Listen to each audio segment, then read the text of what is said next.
On August 20th, 1966, a boy flew a kite on a scrubby hilltop in Niterói, across the bay from Rio de Janeiro. The wind up there was stronger, cleaner, perfect for a kite. He tugged the string, watched it rise, and followed it along the slope until the line drifted toward a patch of tall grass. That's when he saw them. Two men lay side by side on the hillside, half hidden by vegetation, positioned almost too neatly like someone had arranged them. They weren't dressed for hiking. They wore formal suits, and over them, waterproof coats, as if they'd expected rain. Most unsettling were the crude goggles on their faces, homemade lead masks covering only the eye area. The boy ran for help because the hill Mujo do Vinte was steep and difficult. Authorities struggled to reach the site quickly. When police and firefighters finally made it up, the scene looked less like an accident and more like the end of a ritual. A test, or an appointment nobody else showed up for. Two technicians. One trip, no clear reason. The dead men were Manuel Pereira de Cruz and Miguel Jose Viana, described in reports as electronics technicians. Their families last saw them alive on August 17, 1966, 3 days before the bodies were found. They hadn't vanished at sea. They hadn't been swallowed by the jungle. They'd traveled to a city area and ended up dead on a hill still, wearing suits, still carrying ordinary items yet arranged like they'd reached a destination.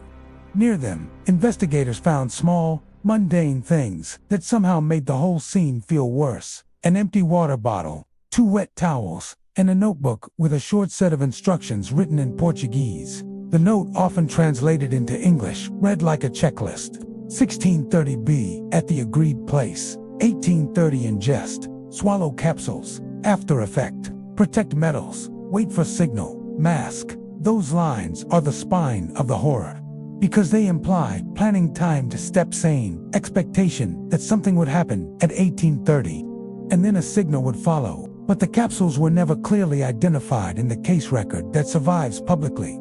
The signal was never found. And the mask was right there, already in place, lit over the eyes, like protection from light, radiation, or something they believed could harm them if they looked at it directly. The last known moments. Very nervous investigators tracked some of the men's movements before the hilltop ended them. Accounts report that a waitress at a bar described Miguel as very nervous, repeatedly checking his watch.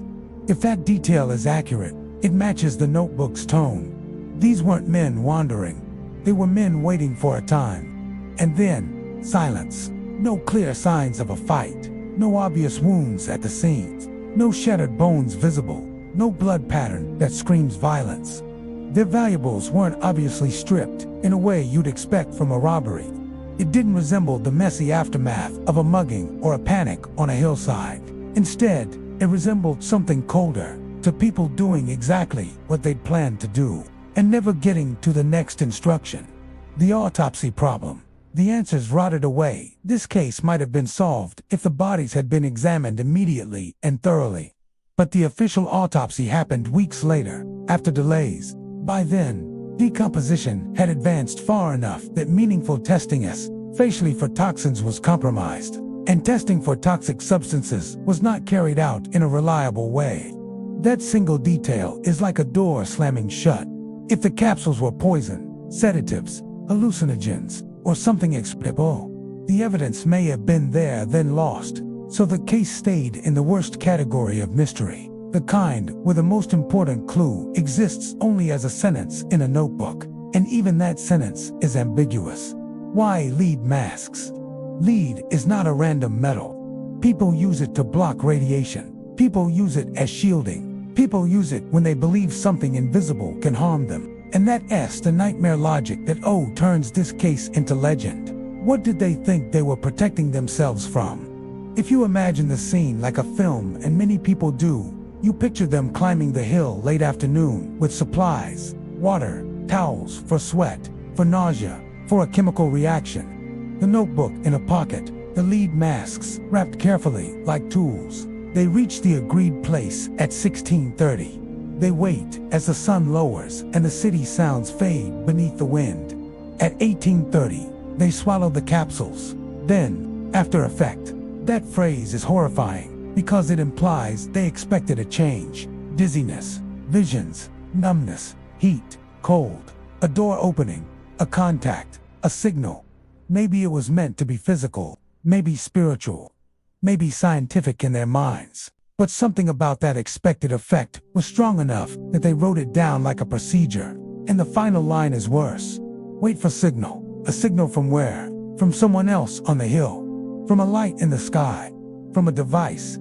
From a contact they believed in. Or from their own bodies, an internal signal they expected to feel. The case became famous partly because it refuses to land on a single explanation. The facts are plain, but the meaning slips away. The horror of an organized death, most true horror, is chaotic. A struggle, a chase, a scream. This is not that kind of story. This story is clean. Two men dressed as if for a meeting. Two masks made as if for a job. A note written as if for a schedule. A hill chosen as if for privacy. And yet no one can say with confidence what killed them, because the best chance at a medical answer came too late. So what remains is the feeling the case leaves behind. That the dead were mid-task, not mid-life. That they were following instructions, maybe their own, maybe someone else's, and the world simply stopped them between one line and the next. That's why the lead mask's case still reads like a horror tale. Not because it's as supernatural for sure, but because it's procedural, and procedures imply purpose. And purpose, with no explanation, is what makes people afraid to look too closely like those two men. Standing on a hill in 1966, deciding that whatever came next was dangerous enough that the safest thing they could do was cover their eyes with lead.